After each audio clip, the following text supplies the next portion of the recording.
मध्य प्रदेश में इन दिनों माहौल चुनावी है, क्योंकि 3 विधानसभा और 1 लोकसभा सीट पर मध्य प्रदेश में उपचुनाव है।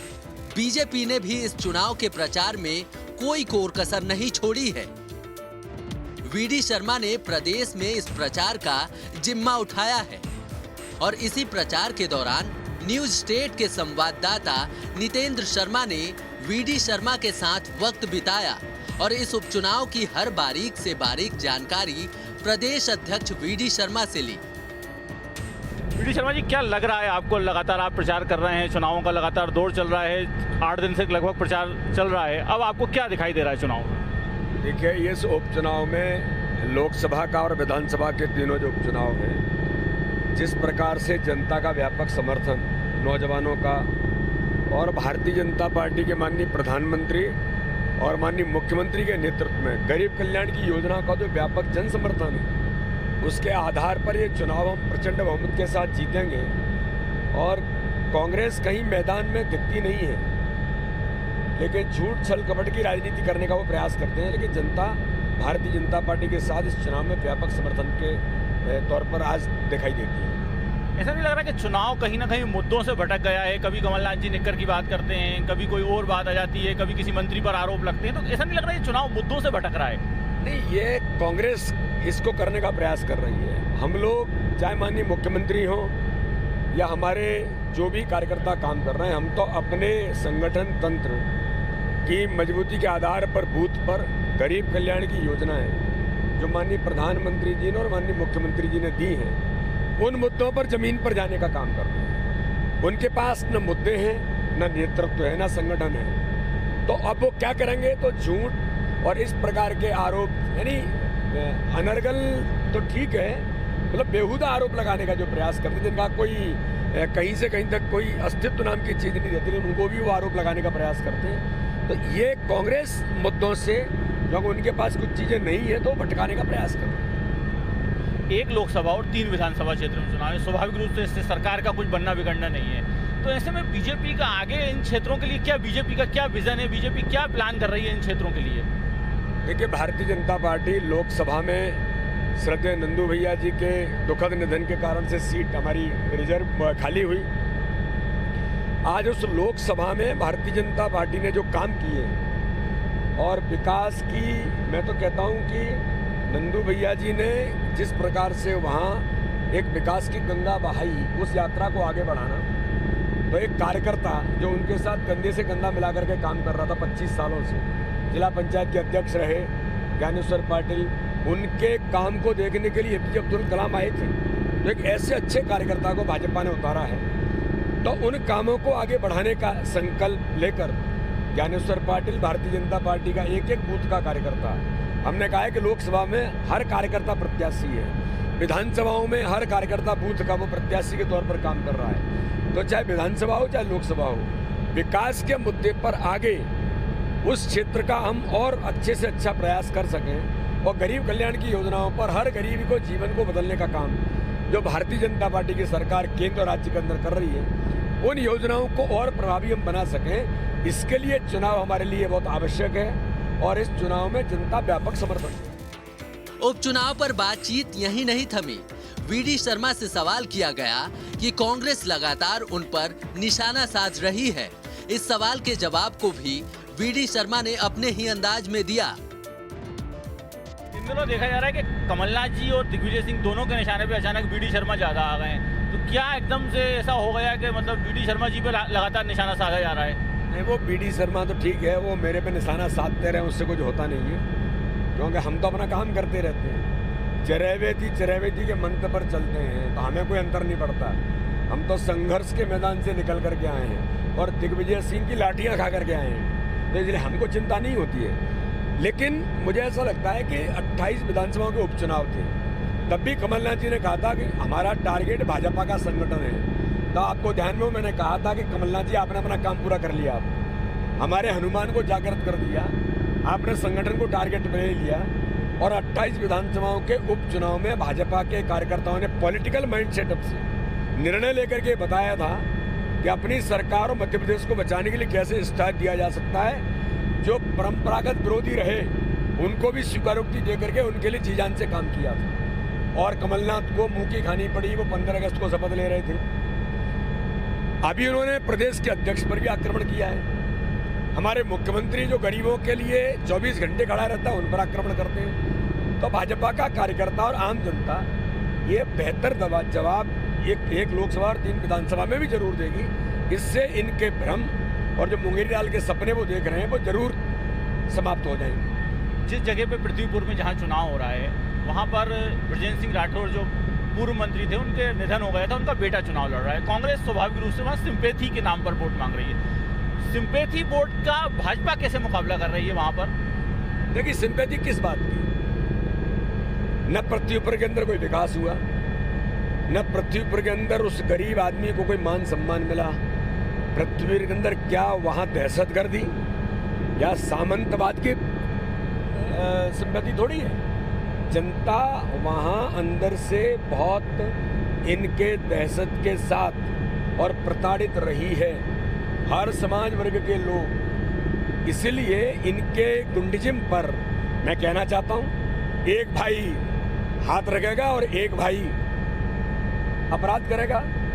ये जो स्ट्रेटेजी इनकी रही है, ये स्ट्रेटेजी अब नहीं चलेगी। और जनता को भी लग गया कि आज जिस प्रकार से कोई एक परंपरागत परिवार के लोग ही क्या नेतृत्व करते रहेंगे, क्या विधायक कोई दूसरे वर्ग का नहीं बनेगा, कोई दूसरा व्यक्ति विधायक नहीं बनेगा। अरे मैं तो कहता हूँ कांग्रेस में और कार्यकर्ता को चुनाव लड़ाओ, लेकिन एक ही परिवार वहां रहेगा, ये भी जनता के बीच में बड़ा प्रश्न है और हर समाज वर्ग में भी है। तो इसलिए सभी समाज, सभी वर्ग और वहां इनके दहशत के खिलाफ खड़े होकर के जनता एकजुट होकर के बहुत साइलेंटली मैदान में है।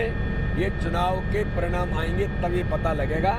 जनता जानती है कि क्षेत्र के विकास के लिए केंद्र में भारतीय जनता पार्टी की सरकार है, मध्य प्रदेश के अंदर भारतीय जनता पार्टी की सरकार है। माननीय मुख्यमंत्री शिवराज सिंह चौहान विकास के प्रति प्रतिबद्ध हैं। इसलिए भाजपा का विधायक होगा तो पृथ्वीपुर के भी विकास में 4 चांद लगेंगे और वहाँ के गरीबों के लिए हर समाज वर्ग को मान और सम्मान मिलेगा। ये भारतीय जनता पार्टी जो कर सकती है, इस पर जनता का समर्थन अंदर ही अंदर व्यापक तौर पर मिलने वाला है। आपने वंशवाद की बात करी और भाजपा ने आपकी जो टिकट वितरण करा उसमें भी जिन दोनों नेताओं का निधन हुआ था उनके बच्चों को टिकट नहीं दिया। इसको क्या एक उदाहरण माने 2023 के लिए, एक लाइन माने, क्या माने कि भाजपा क्या वंशवाद को राजनीति में आगे बढ़ावा नहीं देने वाली? क्या टिकट वितरण में वंशवाद नहीं होगा? देखिए, वंशवाद तो बिल्कुल नहीं होगा, लेकिन किसी नेता का पुत्र होना अपराध नहीं है। अगर वो कार्यकर्ता है, जनता के बीच में मेहनत करता है और भाजपा के कार्यकर्ता की आइडेंटिटी है, तो वो किसी का भी बेटा हो सकता है। लेकिन केवल वो किसी का बेटा है और इसलिए उसको चुनाव लड़ाना चाहिए, ये मुझे लगता है कि भारतीय जनता पार्टी के हमारे नेतृत्व ने इस बात पर बहुत बखूबी ठीक तरीके से कार्यकर्ता को कैसे अवसर मिलेगा। जो कार्यकर्ता जिंदगी भर काम करता है, अब जैसे ज्ञानेश्वर पाटिल जिंदगी भर से नंदू भैया के साथ काम कर रहे हैं, कंधे से कंधा मिलाकर, लोग उनको मिनी नंदू भैया कहते हैं। तो ऐसे कार्यकर्ता को क्यों अवसर नहीं मिलना चाहिए?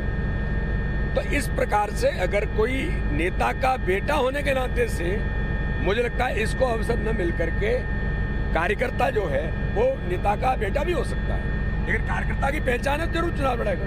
तो इसको प्रदेश अध्यक्ष की एक लाइन माने कि अगर आपको काम करना है तो आप जो है वो क्षेत्र में जाके काम करिए। केवल आपके पिताजी नेता थे इसलिए भरोसे मत बैठिए। बिल्कुल फैक्ट है ये कि कार्यकर्ता की भूमिका में आकर के अगर जन समर्थन में कार्यकर्ताओं की आवाज बनती है कि ये हमारा नेता बन सकता है, तो कोई भी बन सकता है। और Bharatiya Janata party cadre based organisation है, कार्यकर्ता आधारित संगठन होने के नाते से कार्यकर्ता को अवसर मिलता है। ये भारतीय जनता पार्टी है जिसमें बूथ का अध्यक्ष राष्ट्रीय अध्यक्ष बन सकता है। ये भारतीय जनता पार्टी इसमें गरीब का बेटा प्रधानमंत्री बन सकता है। ये भारतीय जनता पार्टी इसमें गाँव का गरीब का बेटा मुख्यमंत्री बन सकता है। ये भारतीय जनता पार्टी है जिसमें मेरे जैसे सामान्य किसान का बेटा भी प्रदेश का अध्यक्ष बन सकता है। तो अब भारतीय जनता पार्टी इसलिए लगातार देश के अंदर, आज पूरे दुनिया के अंदर सबसे बड़ा दल बना है और जनता का विश्वास जीतने का काम भारतीय जनता पार्टी कर रही है। लेकिन इससे बहुत सारे नेताओं के जो बेटे लगे रहते हैं उनकी कहीं ना कहीं उम्मीदों पे पानी नहीं फिर जाएगा, क्योंकि आपने जैसे युवा मोर्चा की टीम बनाई, अब क्या आपने युवा मोर्चा की टीम में भी केवल उन लोगों को स्थान दिलाया जो कार्यकर्ता हैं। तो लोगों को उम्मीद थी कि इनका बेटा आ जाएगा, उनका बेटा आ जाएगा। तो ऐसा लग रहा है कि इनकी उम्मीदों पे पानी फिरता जाएगा। मैं नहीं, उम्मीदों पे देखिए, काम करने वालों की उम्मीद पर कोई पानी नहीं फिरता। हम काम करते चलेंगे, कार्यकर्ता की भूमिका में आएंगे, विश्वास जागृत होगा। तो मैंने कहा ना, कोई भी व्यक्ति नेता का पुत्र होना अपराध नहीं है, लेकिन कार्यकर्ता की भूमिका में ही उसको काम करना पड़ेगा। केवल वो फलाने जी का बेटा है या फलाने जी के परिवार का है इसलिए मिलेगा, ऐसा मैं नहीं मानता। कार्यकर्ता की भूमिका में आकर के अपना स्थान बनाएगा, जरूर अवसर मिलेगा। वीडी शर्मा बीजेपी में एक ऐसा चेहरा है जिनका कद लगातार बीजेपी में बढ़ता ही जा रहा है। अगर बीजेपी को इस समय लिया जाए और वीडी शर्मा जी को लिया जाए, तो अगर लगातार कोई नेता ऊंचाइयां छू रहा है, तो आप जो है वो प्रदेश महामंत्री थे, फिर आप प्रदेश अध्यक्ष बन गए, आप सांसद बन गए, तो लगातार ऊंचाइयां छूते चले जा रहे हैं आप। तो अब जो प्रदेश अध्यक्ष के बाद मतलब अगली ऊंचाई वीडी शर्मा जी की क्या दिखाई दे रही है? देखिए, मेरा तो केवल एक ही लक्ष्य है कि मुझे जो जिम्मेदारी दी है मेरे संगठन ने, माननीय प्रधानमंत्री, माननीय राष्ट्रीय अध्यक्ष जी, माननीय अमित शाह जी ने, और मध्य प्रदेश का हमारा जो नेतृत्व है, उन्होंने मिल करके मुझे प्रदेश अध्यक्ष की जिम्मेदारी दी है। तो मैं अभी प्रदेश अध्यक्ष बनने के जो पूर्ण रूपेण जो आवश्यकता है, मैं तो इस काम में लगाऊं कि मैं प्रदेश अध्यक्ष की जिम्मेदारी के अनुरूप बन जाऊं। तो ये हमारा लक्ष्य है अभी तो, कि मैं एक छोटा, मेरा अनुभव भी उतना नहीं है जितना मध्य प्रदेश के अंदर कई हमारे सीनियर लीडर्स हैं जो मुझे तैयार करने का काम भी कर रहे हैं। माननीय शिवराज जी से लेकर के माननीय नरेंद्र सिंह जी, कैलाश जी, नरोत्तम जी, गोपाल भार्गव जी, या हमारे ऐसे जो वरिष्ठ नेता हैं जो लगातार हमारे पीठ पर हाथ रख करके आगे बढ़ाने का काम करते हैं। ये भाजपा की पद्धति है। तो मध्य प्रदेश के अंदर अभी काम का जो विस्तार है और काम का सुदृढ़ीकरण, ये वर्ष हमारा जन्म शताब्दी वर्ष है श्रद्धेय ठाकरे जी का। हमारा संकल्प है कि इस वर्ष हम अपने संगठन के काम को व्यापक विस्तार, जहाँ कम है वहाँ हम खड़े होकर अपने संगठन का विस्तार दें, और संगठन काम के सुदृढ़ीकरण के साथ जो अमित शाह जी कहते हैं अपने संगठन को आज के समय के अनुरूप आइडियल बनाना, ये हमारा संकल्प है। तो इस दिशा में हम आगे बढ़ रहे हैं। यही हमारी सीढ़ी है कि संगठन विस्तार हो और संगठन का काम सुदृढ़ बने। ये प्रयास करते हुए हमारी पूरी टीम स्पिरिट के साथ हम मैदान में हैं। चुनाव के बाद हम अपने इस काम में लग जाएंगे। चुनाव आ गए हैं और ऐसे में एक सवाल ये भी है कि बीजेपी निगम में नियुक्तियां कब करेगी। इसका जवाब देते हुए वीडी शर्मा ने बताया कि अब जल्द ही ये सारी प्रक्रियाएं पूरी कर ली जाएंगी। स्वाभाविक रूप से जब टिकट वितरण होता है तो कुछ लोग नाराज भी होते हैं, कुछ लोग वो भी होते हैं। एक लोगों की बड़ी आस लगी हुई है कि निगम मंडलों में नियुक्ति, क्योंकि आप भी ने भी एक दो बार बोला कि जल्दी होने वाली है, जल्दी होने वाली। तो क्या उपचुनाव के बाद माने के निगम मंडल में नियुक्तियां होंगी और उनमें उन लोगों को भी जगह मिलेगी जिनको टिकट नहीं मिल पाया? नहीं, हो ही जाएगी। उपचुनाव के बाद तो हो ही जाएगी।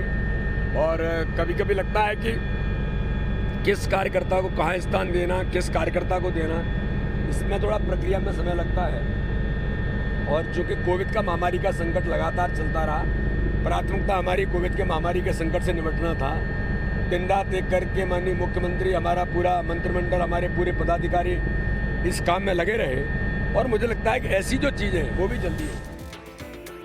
कांग्रेस भी अब यूपी में 40% महिलाओं को चुनाव में उतारेगी। इस सवाल पर प्रदेश अध्यक्ष ने कहा कि कांग्रेस पहले महिलाओं का स्थान सुनिश्चित करे, क्योंकि उनकी ही पार्टी के नेता महिलाओं के खिलाफ बयान देते नहीं थकते।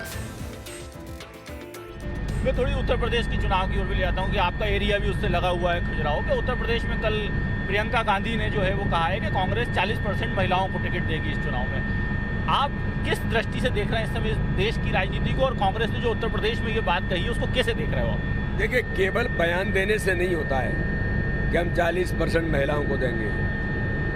महिलाओं का स्थान कांग्रेस के अंदर क्या है, प्रियंका गांधी पहले ये सुनिश्चित करें। कल उनको मीडिया के लोगों ने जब पूछा कि मुरली मोरवाल उज्जैन बड़नगर के विधायक के बेटे पर बलात्कार का आरोप है, वो बेटी न्याय की मांग कर रही है, गुहार लगा रही है, न्यायालय ने उनके कुर्की के आदेश कर दिए, क्या कहना है? प्रेस के अंदर क्वेश्चन को टाल करके चली गई। क्या आप नैना साहनी हत्याकांड या मध्य प्रदेश के अंदर सरला मिश्रा हत्याकांड, जो कांग्रेस के बड़े बड़े नेताओं पर गंभीर आरोप थे, क्या इस प्रकार की चीजों का आप समर्थन करती हैं? आपको जवाब देना चाहिए। तो कांग्रेस के अंदर महिलाओं का स्थान क्या है? मैं कई अभद्र बातें मुझे नहीं करनी चाहिए, लेकिन कमलनाथ से लेकर के दिग्विजय सिंह से लेकर इन्होंने महिलाओं के बारे में किस प्रकार से टिप्पणियां की हैं, उन टिप्पणियों को मैं नहीं करना चाहता, लेकिन जिन्होंने सुनी है वो जानते हैं कि किस प्रकार का दृष्टिकोण कांग्रेस की लीडरशिप का है। तो पहले प्रियंका गांधी ये सुनिश्चित करें कि कांग्रेस के अंदर महिलाओं के बारे में दृष्टिकोण क्या है। कन्या पूजन से दूर भाग जाते हैं, कन्या पूजन से डरते हैं। तो ये कांग्रेस के कैरेक्टर में और प्रियंका गांधी के कहने में बड़ा विरोधाभास है। तो ये उनको सुनिश्चित करना चाहिए, केवल कहने से और बयान देने से प्रियंका गांधी जी नहीं होता। उत्तर प्रदेश में आपको क्या दिखाई दे रहा है, अभी क्या सीन दिखाई दे रहा है, आपको क्या लग रहा है उत्तर प्रदेश का? उत्तर प्रदेश के अंदर वहाँ के हमारे लोकप्रिय मुख्यमंत्री योगी जी के नेतृत्व में विकास जिस प्रकार से उत्तर प्रदेश में हुआ है, रोजगार से लेकर के गरीब कल्याण तक, और माननीय मोदी जी के नेतृत्व में जो गरीब कल्याण की योजनाओं के आधार पर गरीबों का जीवन बदला है, इसके आधार पर मैं कह सकता हूँ कि उत्तर प्रदेश के अंदर आने वाले इस चुनाव में ऐतिहासिक बहुमत भारतीय जनता पार्टी की सरकार को मिलेगा। कांग्रेस की अभी एक बैठक हुई थी दिल्ली में, उसमें जो है वो सोनिया गांधी ने कहा कि मैं ही अध्यक्ष हूँ, और उसके बाद ये बात आई कि सोनिया गांधी नहीं तो फिर राहुल गांधी को अध्यक्ष बनना चाहिए, कुछ नेताओं ने कहा। तो आपको लग रहा है कि क्या इस समय जो बीजेपी की ताकत है वो कांग्रेस की ये स्थिति हुई है इसलिए है? गांधी जी ने जो कहा था आज़ादी के बाद कि कांग्रेस को समाप्त कर देना चाहिए, तो गांधी जी कोई सामान्य विजन के व्यक्ति नहीं थे। उन्होंने इसलिए कहा था कि अपने श्रम और मेहनत के बल पर जाओ और खड़े हो, लेकिन नेहरू ने ये नहीं माना और कांग्रेस का दुरुपयोग किया, कांग्रेस शब्द का जो आज़ादी के लिए बनी थी। लेकिन आज कांग्रेस केवल एक परिवार है, परिवार मतलब एक परिवार तक सीमित है। इसलिए जिस दिन कांग्रेस फिरोज खान गांधी परिवार है, वो फिरोज खान गांधी परिवार से बाहर आएगी, उसी दिन कांग्रेस टूट जाएगी। तो आपको और ये G23 कपिल सिब्बल, नटवर सिंह सब बोल चुके हैं। पूरे देश के युवा नेता कांग्रेस के, जो आज हमारे वरिष्ठ नेता हैं ज्योतिरादित्य सिंधिया जी, सचिन पायलट, मुरली देवड़ा, जितेंद्र प्रसाद, आप देखिए कि इन लोगों को क्यों ये चीजें इनके सामने आती हैं, क्योंकि उनको लगता है कि कांग्रेस में कोई युवा है तो केवल राहुल गांधी है और कोई बचेगी नहीं देश के अंदर। कांग्रेस के अंदर अगर कोई चला सकता है तो फिरोज खान गांधी का परिवार ही चला सकता है। तो ये फिरोज खान गांधी परिवार है जो इस देश की कांग्रेस को ड्रिवन करता है, वही तक सीमित रह सकते हैं, उसके बाद कांग्रेस बिखर जाएगी। पृथ्वीपुर में वीडी शर्मा ने अपने चुनाव प्रचार के दौरान महिला सम्मेलन में शिरकत की। इस दौरान उन्होंने महिलाओं से पृथ्वीपुर में आतंक के खिलाफ वोट देने की अपील की। इसके अलावा कई नुक्कड़ सभाओं को भी संबोधित किया। ऐसे आदरणीय रीता भाभी ने आज आपको कहा है कि मैं झोली फैला करके आपसे भीख मांगती हूँ, इस चुनाव में इतिहास बनाना है।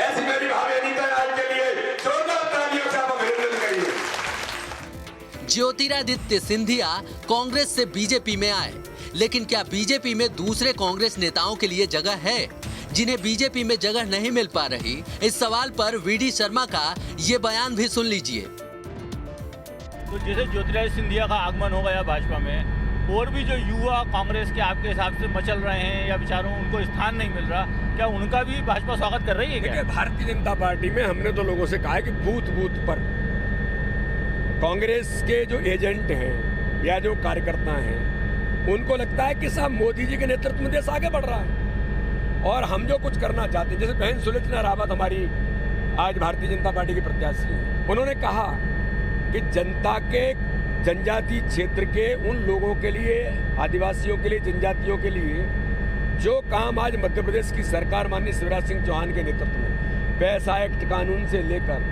घर घर राशन पहुंचाने से लेकर 1 लाख बैकलॉग की भर्तियों से लेकर हर प्रकार से 18 डिक्लेरेशंस जो की हैं, जो हमने कल्पना नहीं की थी, तो अब हमको लगता है कि हम जनजातीय समाज की सेवा शिवराज सिंह चौहान के नेतृत्व में, मोदी जी के नेतृत्व में मध्य प्रदेश की सरकार के साथ हम मिलकर के कर सकते हैं। उन्होंने विश्वास जागृत किया, विश्वास के साथ आई और उन्होंने दुखी मन से कहा कि कांग्रेस कमलनाथ दिग्विजय सिंह के इशारे पर केवल और केवल झूठे वादे और छल कपट की राजनीति जो करते हैं, अब हम इससे उभर गए हैं बहुत। ये हमसे अब नहीं होगा, इसलिए मैं बड़े दुखी मन के साथ कांग्रेस छोड़ रही हूँ और भारतीय जनता पार्टी में आ रही हूँ। तो ऐसे जो भी लोग हैं जो भाजपा के नेतृत्व पर, भाजपा की नीतियों पर, भाजपा के गरीब कल्याण की योजनाओं के साथ कुछ करने के लिए भारतीय जनता पार्टी के साथ आना चाहते हैं, उनका स्वागत है। लेकिन क्या ये जो भाजपा कार्यकर्ता है, क्योंकि जैसे आपके कांग्रेस ने एक बात कही कि 2 टिकट आपने दिए, जैसे सुलोचना रावत को टिकट दिया, वो कांग्रेस से आई, पृथ्वीपुर से टिकट दिया शिशुपाल यादव को, समाजवादी पार्टी से पिछला चुनाव लड़े थे। तो एक तरफ भाजपा कार्यकर्ताओं की चिंता की बात हो रही है, दूसरी तरफ जो दूसरे दल से आ रहा है उसको टिकट लिया जा रहा है, तो ये विरोधाभास दिखाई नहीं दे रहा क्या आपको? देखिए, विरोधाभास नहीं है। जहां जरूरत है राजनीति में चुनाव जीतना ये आवश्यक है। हमको लगता है कि कहां पर हम चुनाव जीतेंगे, हमको क्या निर्णय करना है। तो भारतीय जनता पार्टी के स्थानीय लीडरशिप के सहयोग के साथ, उनके साथ सामंजस्य बना करके जब ये निर्णय होते हैं, तो भाजपा में निर्णय की प्रक्रिया है, एक पद्धति है और साइंटिफिक है। इसलिए हमारे नेतृत्व ने मिलकर के स्थानीय लीडरशिप के साथ बात करके कि भाई आज के समय के अनुकूल ये आवश्यकता है, वो निर्णय किया है। और कार्यकर्ता, जैसे मैंने कहा ना, भाजपा का कार्यकर्ता केवल इमोशनल नहीं है, केवल भावनात्मक नहीं काम करता, अब पॉलिटिकल डिसीजन भी करता है। तो पॉलिटिकल निर्णय है कि जो वट सीट जीतना है, तो सुलोचना रावत को लड़ाया है तो जीतने के लिए ताकत लगा करके निकाल करके लाना, और मुझे लगता है कम इसमें सफल होंगे। आपने 28 चुनाव के समय भी मुझे याद है यही बात कही थी कि इमोशनल होकर मत सोचो, पॉलिटिकल होकर सोचो। तो ये इमोशनल और पॉलिटिकल का बैलेंस जो है वो आप कैसे बनाओगे, क्योंकि कार्यकर्ता तो इमोशनल भी होता है जब किसी को टिकट नहीं मिलता, तो नहीं, कैसे बनाओगे? इमोशनल भी होता है ना, मैंने कहा केवल इमोशनल नहीं, इमोशनल होता है तो हमारा सिस्टम है, हम उनसे बात भी करते हैं। भाजपा में बात करने का स्थान है, कौन बात करेगा, उस कार्यकर्ता की चिंता कौन करेगा, यहाँ इतनी पद्धति है। तो उस आधार पर हमारा कार्यकर्ता विश्वास के साथ, संगठन ने जो निर्णय किया है, इसलिए ये कहा जाता है अपने संगठन के प्रति विश्वास, अपने नेतृत्व में आस्था। मुझे ऐसा लगता है कि अपने नेतृत्व के प्रति विश्वास, संगठन के प्रति आस्था, ये भारतीय जनता पार्टी के कार्यकर्ता की पहली विशेषता है। तो नेतृत्व ने जो निर्णय किया उस पर विश्वास व्यक्त करना और उस नेतृत्व के निर्णय के साथ खड़े होना, ये भारतीय जनता पार्टी के कार्यकर्ता की भूमिका है। और उनकी चिंता करना हमारे सिस्टम में है, वो हम एक दूसरे की करते हैं। तो इसलिए भारतीय जनता पार्टी के कार्यकर्ताओं को इस दिशा में आज बहुत समझदार, और जिसको मैं कहता हूँ पॉलिटिकली शार्प भाजपा का कार्यकर्ता भी हो गया है। तो ये थे भाजपा के प्रदेश अध्यक्ष BD शर्मा, जिनका कहना है कि हम 4 सीटें जीत रहे हैं। वहीं कांग्रेस को भी एक सीधी लाइन दे रहे हैं, वो साफ संदेश प्रियंका गांधी को दे रहे हैं कि वो पहले कांग्रेस के अंदर महिलाओं की चिंता करें, फिर देश की महिलाओं की चिंता करें। वीडियो जर्नलिस्ट अभय के साथ नितेंद्र शर्मा, न्यूज स्टेट, पृथ्वीपुर।